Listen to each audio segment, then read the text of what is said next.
welcome back to the Citytilidie channel. We're all staying safe and well. We're saying goodbye to a player today. He's only been with us for a couple of seasons, but he's one of those players that's a City fan as a boy as well. So they seem to be cropping up a bit more often these days. I wonder why, but we're going to say goodbye and good luck to Sergio Gómez. Yes, this is part 1 of 2, guys, so we'll have a look at him today. Please, if you are new to the channel, you enjoy what I try and do, please press that subscribe button, press the bell notifications. There are also memberships available now, and just 99p a month. You get access to all my history vlogs as well. Lots of stuff out there, or you get early access to my modern stuff as well. So just message me if you want a bit more information on that, guys.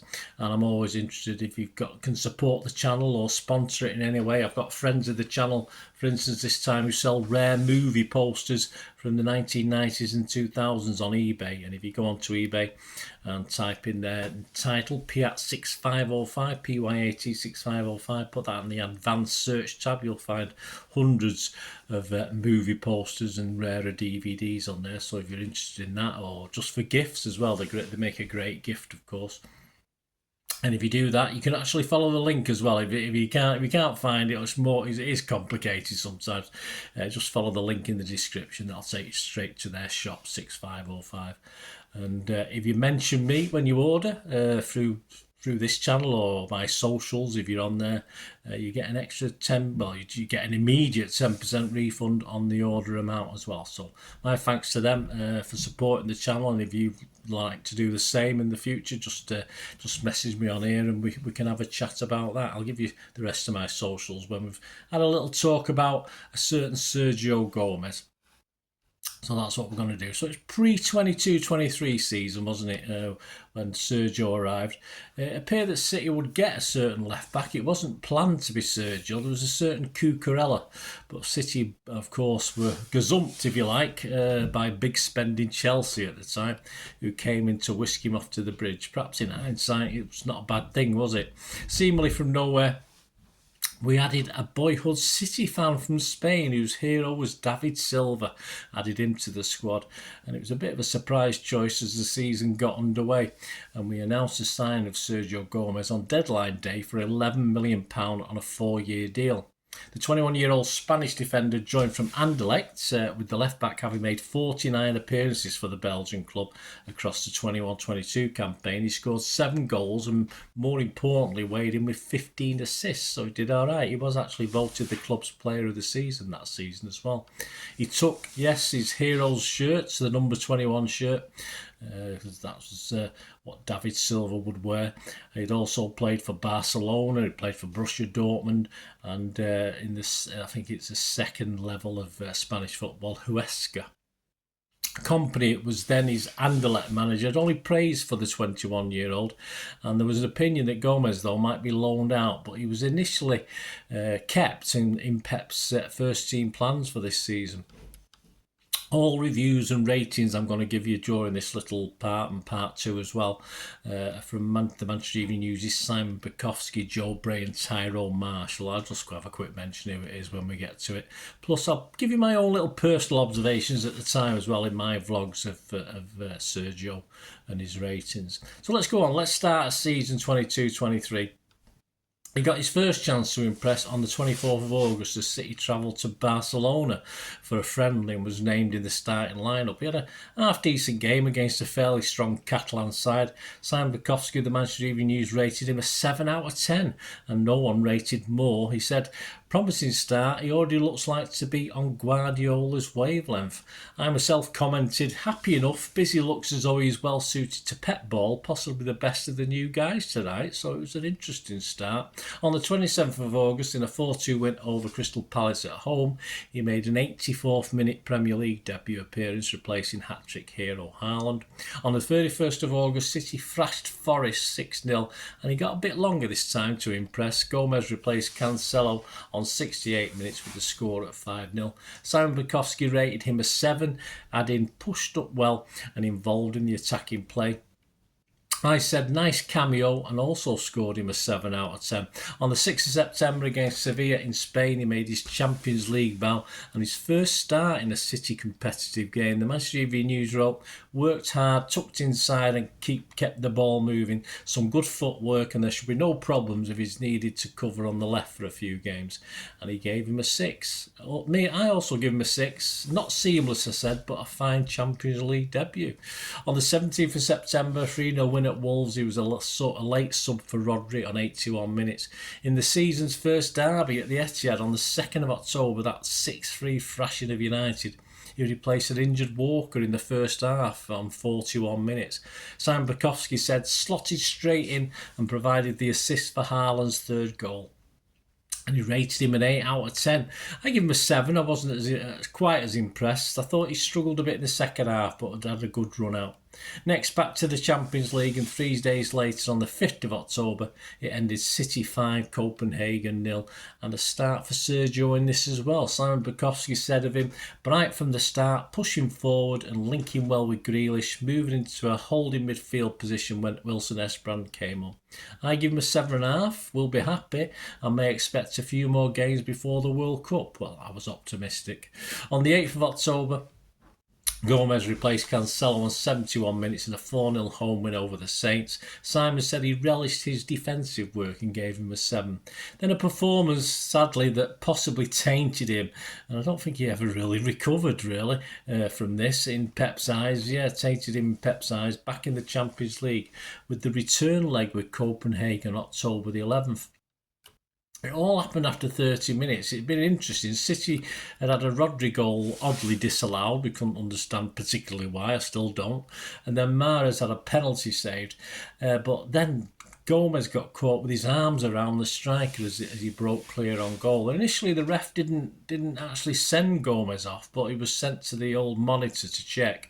And of course, it was deemed that he was the last man, and Gómez was shown the red card. Pep wasn't very happy, I don't think, about that one. I don't think any of us were. Tyrone Marshall noted for the Evening News, started tenaciously but made a poor decision with the red card in this incident that forced a City reshuffle at the back and gave him 4 out of 10. I scored him 5. I said deserved sending off, a bit of a blow if he was hoping to make an impression. Suddenly, as far as the Premier League was concerned, Sergio was warming the bench. He didn't get many opportunities. But after serving this suspension, he was back for the final Champions League group game. Pep probably decided he couldn't do too much more damage. A 3-1 home win over Sevilla, but in need of a flip to impress his still unimpressed boss, it didn't go that well. Simon said, poor marking for the goals. He watched Rafa Mir jump and head the ball. Couldn't offer much going forward. He just got a 5 out of 10. I give him a 5.5. I said, from me, his last 2 starts sort of forgettable. A couple of blasts at goal, but blocked. He was ignored in the league. At least Sergio will still get a chance in the Cups. In the Carabao Cup on the 9th of November, a home game to Chelsea, a 2-0 win. Tyrone Marshall said of his performance, provided the width down the left and did link up well with Grealish, but could have done more with his final ball and give him a 6 out of 10. I was a bit more generous. I give him a 6.5 out of 10. I said, energetic stuff, was okay, but at least he completed a full game. Works better with Grealish. He accepts a number 2 spot. Cancelo doesn't sort of accept that. He wants to play all the time. He was there at the time. After the World Cup break, he featured in the friendly at the CFA against Girona on the 17th of December. That was a cold day, stood there that day. The Manchester Evening News' Tyrone Marshall rated him a 6 and said Girona got some joy down his flank in the second half, and the combination with Rodgers in the first half didn't always look particularly natural. For me, I also give him a 6. I said struggled for this, didn't get forward that much. Okay, but looked a bit stale. The Manchester Evening News did publish an article asking the question already about his future at City and what he had to do. Back in Carabao Cup action at the Etihad, it ended City 4, Chelsea 0 on the 8th of January 2023. Tyrone Marshall gave City an outlet, he said, of his performance, going forward and wide that they haven't had, but almost cost the team with a rash challenge at the back and give him a 6 out of 10. Again, I was a bit more generous. I give him a 6.5. Generally a good game, I said, for him, better than previously. quietly anyway. But in an awful City display, I was there that night as well at Southampton. We saw the end of our Carabao Cup campaign. It was possibly the worst of the worst. It ended Saints 2, City 0. His misplaced pass started the move for the Saints' first goal.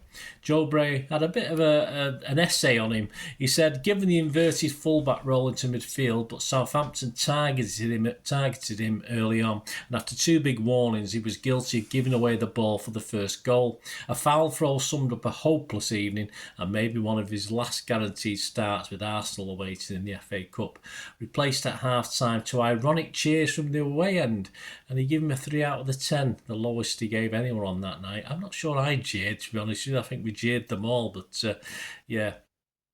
I said awful, and without real class around him, he seemingly has no smarts of his own. Very cruel, Bernard. I give him a 4 out of 10. After 4 months of not seeing 1 minute of Premier League action, he finally got on at Bournemouth on the 25th of February, a 4-1 win. He replaced Gundogan on 54 minutes. Joe Bray said of his performance, Gómez looked a bit more comfortable in midfield rather than left back, but that's probably to be expected from a naturally attacking midfielder. His position at Bristol City will be interesting after this experiment. Yes, we're playing Bristol City next. He gave him a 6 out of 10, but he didn't even start against Bristol City. He got a 6 for me, but I said he's okay. He loves a shot. He does. I don't think he's never scored for us, but he loved a shot. So on the 28th of February, a trip to Bristol City away in the FA Cup. And Gómez did see some action, but it was a late replacement for Aki on 83 minutes. In the round of 16 Champions League second leg on the 14th of March, we demolished RB Leipzig at the Etihad 7-0, 8-1 on aggregate.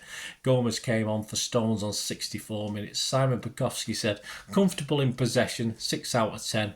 I also give him a 6. I said, he'll be glad of the trouble-free minutes. Well, you know, anything to get off unscathed. In our run to our first ever title, Sergio will be warming the bench from there in, of course, our Champions League title. Back to the FA Cup on the 18th of March, Burnley at home. It was a 6-0 win. Gómez replaced Lewis on 66 minutes. Simon Bukowski gave him a 7 out of 10. He said made a decent interception in the box. For me, I give him a 7 as well. He'll be happy to help towards a clean sheet. He needs the confidence. No time for trouble this time at Saints in the league. A 4-1 win on 8th of April. Gómez came on for Aki on 81 minutes. And on the 15th of April, City 3, Leicester City 1. Gómez replaced Grealish on 73 minutes. Simon Bukowski said, push forward ahead of Laporte and give him a 6 out of 10. I said, I'm not sure he knew what he was supposed to be doing.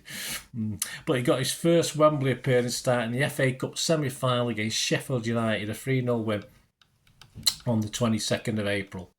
Joe Bray said of his Wembley debut, the left-back fared far better than his last start, 21 games ago at Southampton in the League Cup. This was Gómez's biggest game in a City shirt. Sheffield United didn't target him as other teams have, so Gómez could help the attack and look far more comfortable inverting into midfield than previous outings. Still 1 or 2 shaky moments when he was needed to defend, and give him a 6 out of 10. I also give him a 6. I said too early, and what would turn out to be rare attacks came down his side, but they was then allowed and able to settle down as the Yorkshireman offered very little in attack from that moment on.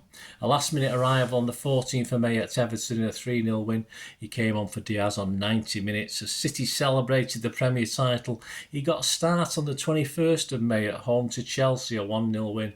Simon said on the Manchester Evening News, almost gifted Chelsea an early opening with poor play, but improved after that and looked better in midfield. He gave him a 7. I give him a 6.5. Settled into it and had fun, I said. Back on the bench for the 1-1 on the 24th of May at Brighton, a late 84th minute replacement for John Stones. But with 2 finals on the horizon, he also got a start in the 1-0 final game lost to Brentford on the 28th of May. Bukowski said the right kind of quiet performance, shuttling the ball forward and avoiding drama, but beaten for the goal, and give him 6 out of 10. I also give him a 6 and said an in and out performance, not always comfortable. He missed out on the squad for the FA Cup final win over United, but at least got on the bench for the historic Champions League win in Istanbul. The Daily Mirror on 13th of June 2024 rated the City players. He gave Sergio a 5 for the season and said a bit part player and a step down from Zinchenko, but still just 22, has time to progress and likely to stick around to try and break through. Shell Edmonds' season ratings for the King of the Kippax issue 297. He simply said about Sergio, joined last summer, and the old adage is to give the player a season to bed in and sort themselves out. Hopefully this may apply with Sergio, but my gut feel is that unfortunately he's a long way off our standard and may well be moved on in the summer.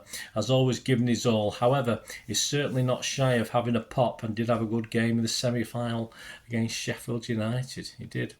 His season stats in the league: he started 2 and was subbed on in 10 other games. In the Carabao Cup he started 2. In the FA Cup he started 2, was subbed on in another 2. And in the Champions League he started 4 and was subbed on in 1 more.